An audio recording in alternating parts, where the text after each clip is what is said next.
Muito bem, irmãos. Você que trouxe a palavra de Deus, abra lá em João, João capítulo 8, do versículo 3 em diante, nós vamos ouvir o que Deus tem para falar conosco nesta noite. O título da mensagem é Escrito na Areia. Amém? Escrito na areia. Glória a Deus. João capítulo 8, do versículo 3 em diante, diz assim: Os escribas e fariseus trouxeram à sua presença uma mulher surpreendida em adultério, e fazendo-a ficar de pé no meio de todos, disseram a Jesus: Mestre, esta mulher foi apanhada em flagrante adultério, e na lei nos mandou Moisés que tais mulheres sejam apedrejadas. Tu, pois, que dizes? Isto diziam eles, tentando-o para terem de que o acusar. Mas Jesus, inclinando-se, escrevia na terra com o dedo. Como insistisse na pergunta, Jesus se levantou e lhes disse: Aquele que dentre vós estiver sem pecado, seja o primeiro que lhe atire pedra. E tornando a inclinar-se, continuou a escrever no chão. Mas ouvindo eles esta resposta, e acusados pela própria consciência, foram se retirando um por um, a começar pelos mais velhos até aos últimos, ficando só Jesus e a mulher no meio onde estavam. Erguendo-se Jesus e não vendo a ninguém mais além da mulher, perguntou-lhe: Mulher, onde estão aqueles teus acusadores? Ninguém te condenou? Respondeu ela: Ninguém, Senhor. Então lhe disse Jesus: Nem eu tampouco te condeno. Vai e não peques mais. Amém? Irmãos, tem duas coisas nesse texto aqui que são bem explícitas e inegáveis. A primeira delas é a existência de um pecado. Havia um pecado nessa história. A motivação de ter levado aquela mulher lá diante de Jesus, para tentar pegar Jesus em contradição, era realmente um pecado. Então o pecado existia. Nós não podemos jamais, nós devemos sermos negligentes com relação ao pecado. Se o pecado existe, o pecado existe. Nós não podemos ter o pecado como um bichinho de estimação. Nós não podemos ser coniventes com atitudes de pecado. Tem pecado, irmãos, que é aquele pecado que ele é o pecado mais na consciência, que a pessoa sabe que fez algo errado, ela sabe que cometeu um delito, tá? E é importante a gente ter o entendimento do que é pecado, porque tem pessoas que ela interpretam o pecado de que maneira? Ela mesmo interpreta aquilo que ela acha que é pecado e aquilo que ela acha que não é pecado. Tem gente que diz assim: pastor, mas eu não fiz nada de mal para ninguém, eu não faço nada, eu não desejo mal para ninguém, eu não faço nada de errado para ninguém. Não é simplesmente isso que é pecado, quando você causa o dano numa pessoa. O pecado é tudo aquilo que desagrada a Deus. Não é aquilo que me desagrada, não é aquilo que desagrada o irmão, é aquilo que é contrário à vontade de Deus. Se desagradou a Deus, é pecado. Então eu preciso ter esse entendimento. Se eu quero ter uma vida sem pecado, eu preciso ter o entendimento do que agrada e o que desagrada a Deus. Se desagrada a Deus, o meu conceito até pode não ser um conceito de que aquilo seja algo danoso, mas se desagrada a Deus, é pecado. Então isso é muito nítido nesse texto. Havia um pecado. Era o pecado de adultério. Eles apanharam uma mulher no flagrante do adultério. Então havia o pecado.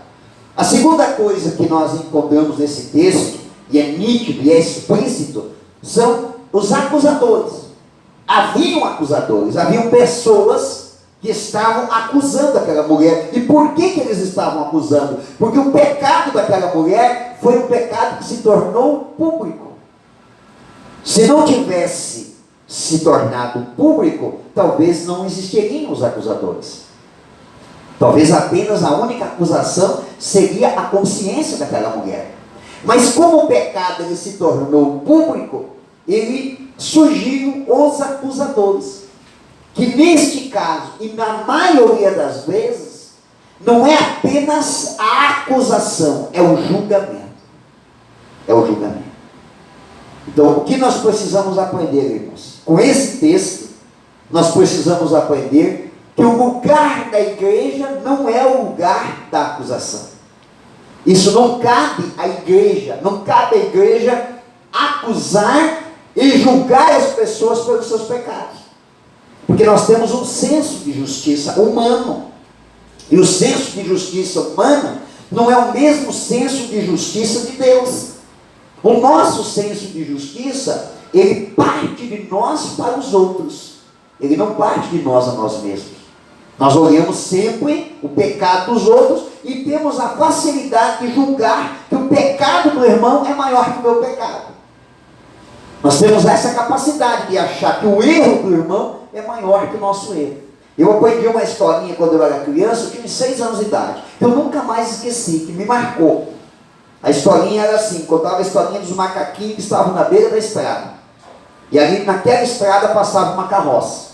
Então os macaquinhos estavam ali na beira da estrada e um deles começou a falar para os outros assim: ó, cuidado, o teu rabo está no meio do caminho. Aí dizia para o outro: ó, cuidado da carroça para passar no teu rabo. E quando a carroça passou, ele estava tão preocupado em apontar o dedo para o rabo dos outros macaquinhos, e ele esqueceu o rabo dele no meio da estrada e a carroça passou por cima. Moral da história: quando nós cuidamos dos erros, dos pecados das outras pessoas, nós esquecemos de proteger e de cuidar da nossa própria vida. O ser humano tem um senso de julgamento, de justiça com relação aos outros, e esquece de olhar para si próprio, que o seu pecado é pecado tanto quanto o pecado das outras pessoas. Irmãos, alguém poderia dizer assim: pastor, existe grau, existe qualidade, ou existe categoria de pecado? Na minha ótica espiritual, existe 3 categorias de pecado. Existe um pecado que não tem perdão. Na Bíblia, a Bíblia diz que a blasfêmia contra o Espírito Santo não tem perdão. Não tem perdão. Se alguém blasfemar contra o Espírito Santo, esse pecado já condena a pessoa e ela não tem perdão. Existe uma segunda categoria de pecado, que é o pecado que gera consequência na própria vida da pessoa, que é esse pecado dessa história que nós lemos aqui, do adultério. Por quê? O ato sexual, ele é a consumação de uma aliança que mais se aproxima da consumação da aliança da salvação. Porque a nossa salvação, ela veio através de uma aliança, e quem trouxe essa aliança para nós foi o Senhor Jesus. E a forma como essa aliança ela foi consumada foi através do sangue puro de Jesus que verteu na cruz do Calvário. Então a Bíblia diz que ela é uma aliança eterna. Eterna porque um justo derramou sangue para confirmar a aliança. O ato sexual é o que mais se aproxima em termos de valor desta aliança, porque o ato sexual é a consumação entre 2 pessoas. É a única atitude humana que cega com sangue algum tipo de pacto. O ato sexual tem essa condição. Então a Bíblia diz que aquele que se prostitui, não é só adultério, irmãos, é prostituição, qualquer prostituição. Aquele que se prostitui, ele não peca para fora do corpo, ele peca contra o próprio corpo. Então ele é um pecado que ele gera uma consequência em direção ao corpo da pessoa. Mas os demais pecados, irmãos, estão todos nivelados no mesmo padrão. Nenhum é maior ou menor do que o outro. Quem mata alguém é o mesmo nível de pecado de quem conta uma mentira, de quem compra e não paga, de quem cobiça alguma coisa, de quem tem orgulho.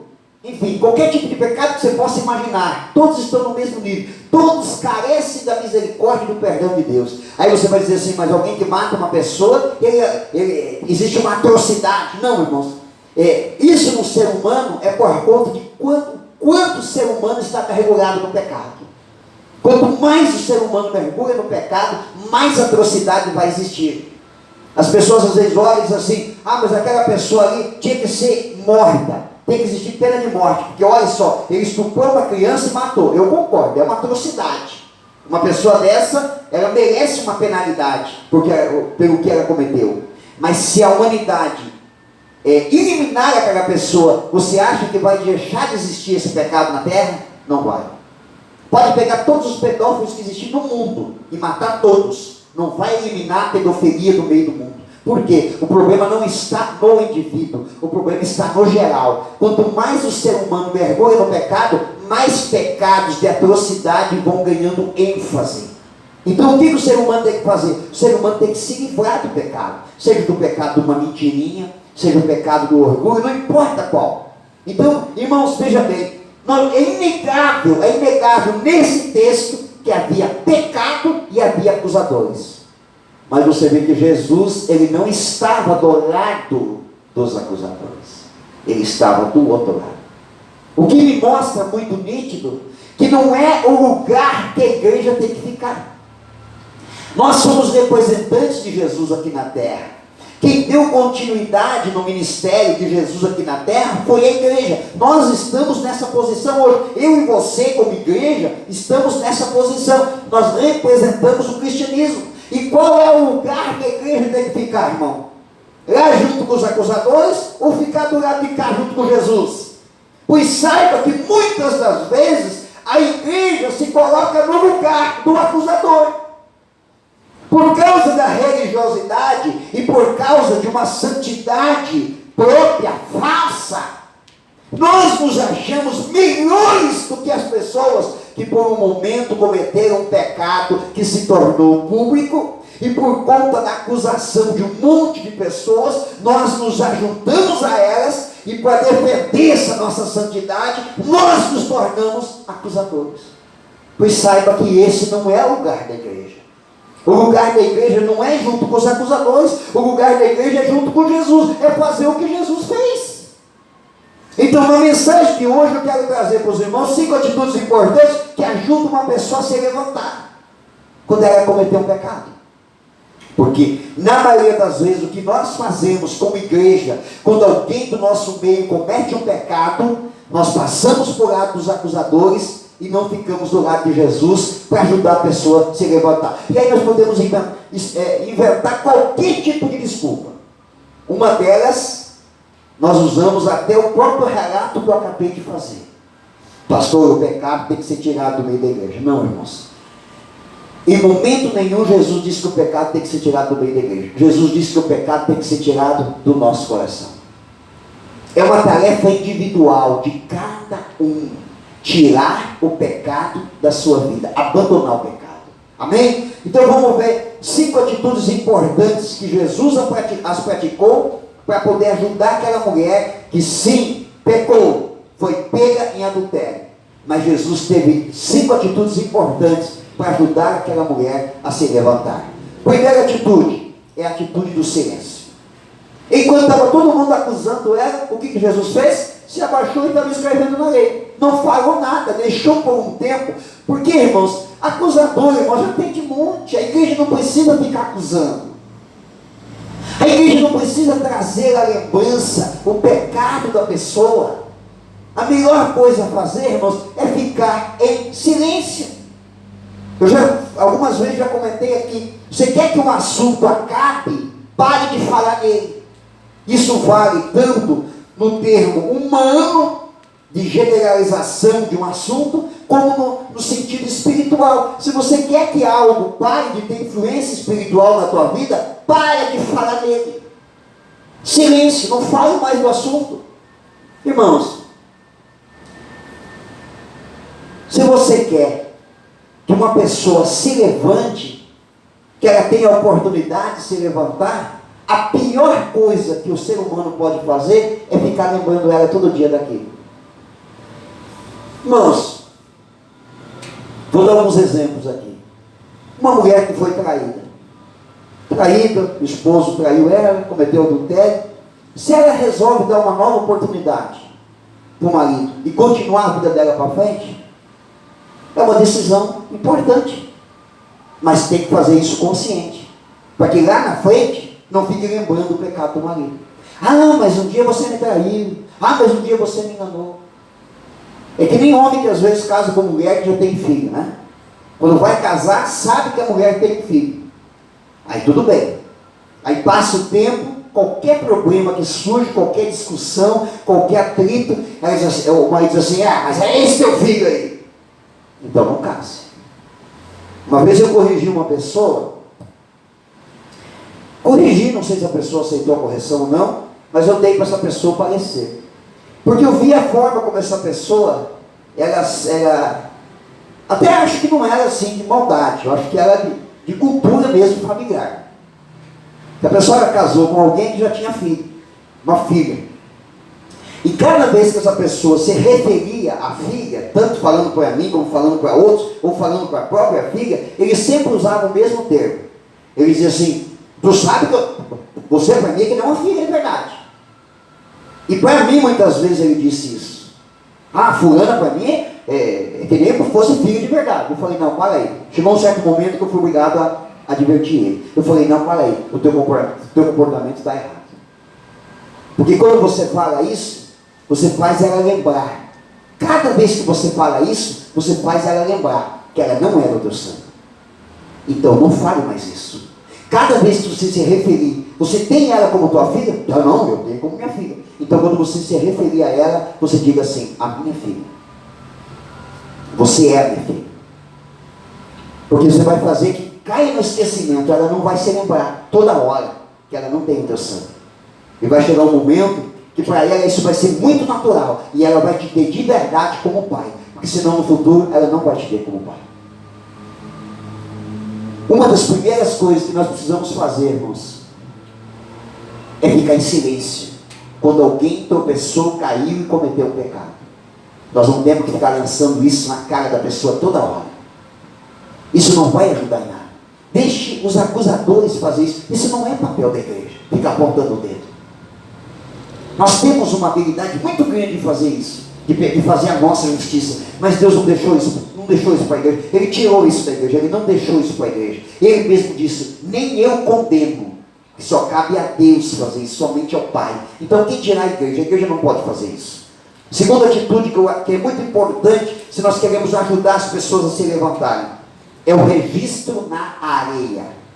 O que você acha que Jesus escreveu com o dedo lá na areia? Escreveu o pecado dela. Porque quando o pecado, quando uma ofensa, quando um erro é escrito na areia, qualquer brisa apaga. O problema é quando está escrito na rocha. Quando os acusadores chegaram e trouxeram a mulher diante de Jesus, o que eles tinham na mão? Uma pedra, uma rocha. Estava ali escrito o pecado dela. Quando nós escrevemos o erro, os pecados cometidos das pessoas, até com relação a nós, quando nós escrevemos numa rocha, irmãos, nós vamos ter dificuldade de apagar. Nós vamos toda hora lembrar e toda hora lançar aquilo ali na cara da pessoa.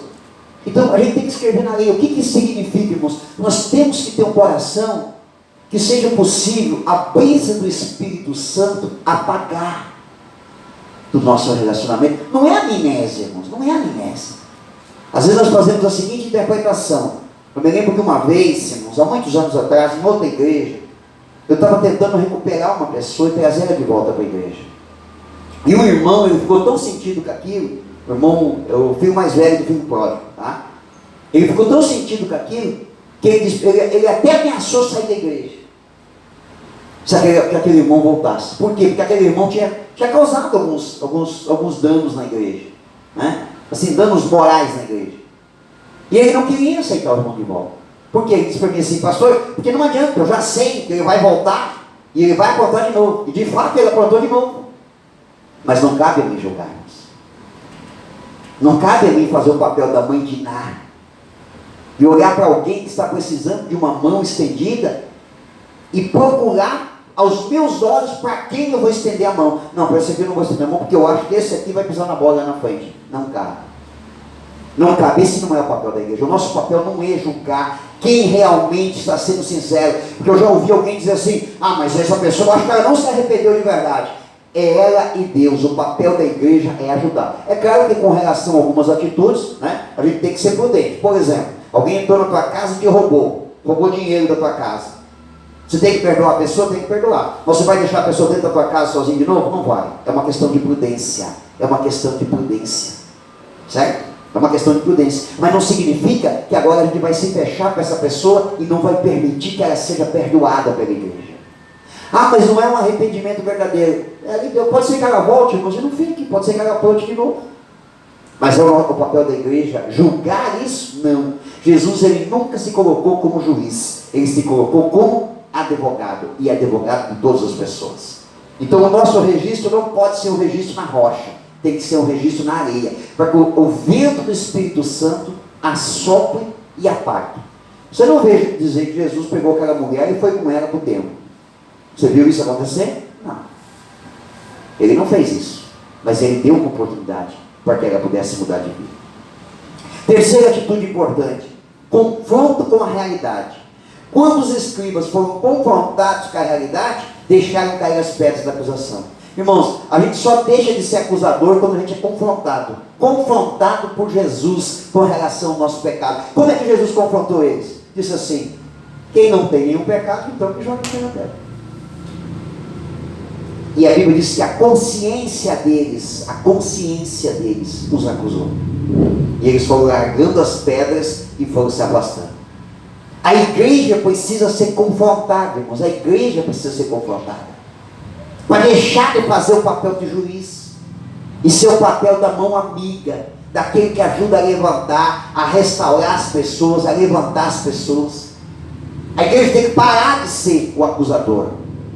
A igreja em algum momento tem que ser confrontada. Quem sabe essa mensagem de hoje seja um confronto com a tua vida, fazer você pensar um pouquinho, fazer você refletir um pouquinho. Se você não tem julgado as pessoas, olhado para elas com um olhar de julgamento, quando você vê alguém que fazia parte da igreja, se desviou, hoje talvez está no caminho errado, você olha para ela. Tem gente que vai até no extremo, né? Olha e passa assim, está amarrado. Irmãos, eu só não cumprimento pessoas que fazem de conta que não me veem. Mas tem muitas pessoas que passaram aqui pela igreja, irmãos, se desviaram. Hoje eu sei que estão no pecado, que passam por mim: ô pastor, tudo bem? Oi, tudo bem? Né? Às vezes eu até não dou passo, porque às vezes é em público, a pessoa depende pode se sentir constrangido. Mas eu às vezes me deparo com desviados que me cumprimentam. Você diz: paz, pastor? Eu digo: paz, irmão, tudo bem? É claro que alguns fazem de conta que nem conhecem a gente, né? Mas eu também não julgo eles. Talvez eles se sintam constrangidos, com vergonha que eu vou falar alguma coisa, até com vergonha de eu dizer paz para eles. Irmão, se alguém passar por você e não der paz, não julgue essa pessoa. Cada um tem uma estrutura emocional. Cada um tem uma estrutura emocional. Tem gente que está andando na rua, você vê lá do outro lado da rua, você grita: ô irmão, paz! O irmão faz um escândalo do outro lado: paz, tudo bem. Mas tem gente que vem com vergonha. Nós não podemos julgar pelo temperamento, é que nem dentro da igreja, né? Irmão, levante a mão. Tem gente que levanta a mão e canta para Jesus. Tem gente que levanta a mão assim. Cada um tem o seu perfil. Eles não podem julgar as pessoas. Não é o papel da igreja julgar temperamento, irmãos. Não é. O papel da igreja é ensinar, é amar as pessoas do jeito que elas são. Amém, igreja? Tem momento que nós temos que ser confrontados como igreja. Temos que ser confrontados. Se estamos andando fora do trilho, nós temos que voltar para o trilho novamente. Já estou encerrando. Quarta atitude importante é a mão amiga. Depois que os acusadores foram embora, o que Jesus fez, irmãos? Primeiro a gente ora pelas pessoas para serem livres da acusação. O que Jesus faz? Estende a mão e levanta aquela mulher e diz: cadê os teus acusadores? Não ficou nenhum? Ele disse: nem eu então te condeno. Nem Jesus condena quem mergulhou no pecado, irmãos. Jesus não condena ninguém, ele veio para salvar, irmãos. O papel da igreja é salvar. O papel da igreja é salvar. O papel da igreja não é julgar. A igreja não é um tribunal de julgamento. A igreja é um pronto-socorro para recuperar as pessoas. Amém, igreja? Não é um tribunal. O tribunal eu vou me enfrentar depois. Ah, pastor, mas a Bíblia diz em Apocalipse que nós estaremos diante do tribunal. É verdade, eu e você não estaremos aqui no papel de juiz. Estaremos lá, todo mundo junto lá. Eu tenho que me preocupar com o meu julgamento. Eu vou ser julgado mais do que vocês, porque eu tenho uma responsabilidade espiritual. Mas a igreja não é tribunal hoje. A igreja não é tribunal. Nós não podemos dizer, fulano não pode, Beltrano não. Nós não podemos deixar que o pecado tome conta da igreja. Se torne uma coisa comum, em que todo mundo acha que qualquer pecado é normal. Não! Nós temos que falar do pecado. Nós temos que repreender o pecado. Nós temos que abrir os olhos das pessoas com relação ao pecado. Mas nós não podemos julgar o pecador. Não podemos fazer isso. Alguém perguntou para mim um tempo atrás: pastor, fulano de tal, se morrer vai para o inferno? Não falou fulano de tal a pessoa, falou fulano de tal um grupo de pessoas. Aquela pessoa vai para o inferno? Eu ouvi uma pessoa e falei assim: tomara a Deus que não. Tomara. Ah, mas então. Falei para a pessoa: falei, o meu papel não é julgar. Eu falei, muita gente vai ser surpreendido naquele dia. Vai ser surpreendido. Ah, mas então, para que eu venho tanto na igreja? Eu vou fazer que nem aquela pessoa, vou mergulhar no pecado. Quer se arriscar, se arrisca. Eu não disse que ela vai para o céu, eu disse que eu não sei se ela vai para o inferno. Porque não cabe a mim. O que eu creio? Eu creio que eu estou caminhando para o céu. E todos os dias eu tenho que avaliar minha vida e tentar me livrar do pecado, para não deixar ele me arrastar para longe de Jesus. Então todo dia eu peço misericórdia para Jesus. Eu digo, Senhor, eu sei que, poxa, eu pequei feio, pisei na bola, pequei. Eu digo, Senhor, a tua misericórdia tem que me restaurar, porque eu não quero ir para o inferno, eu quero ir para o céu.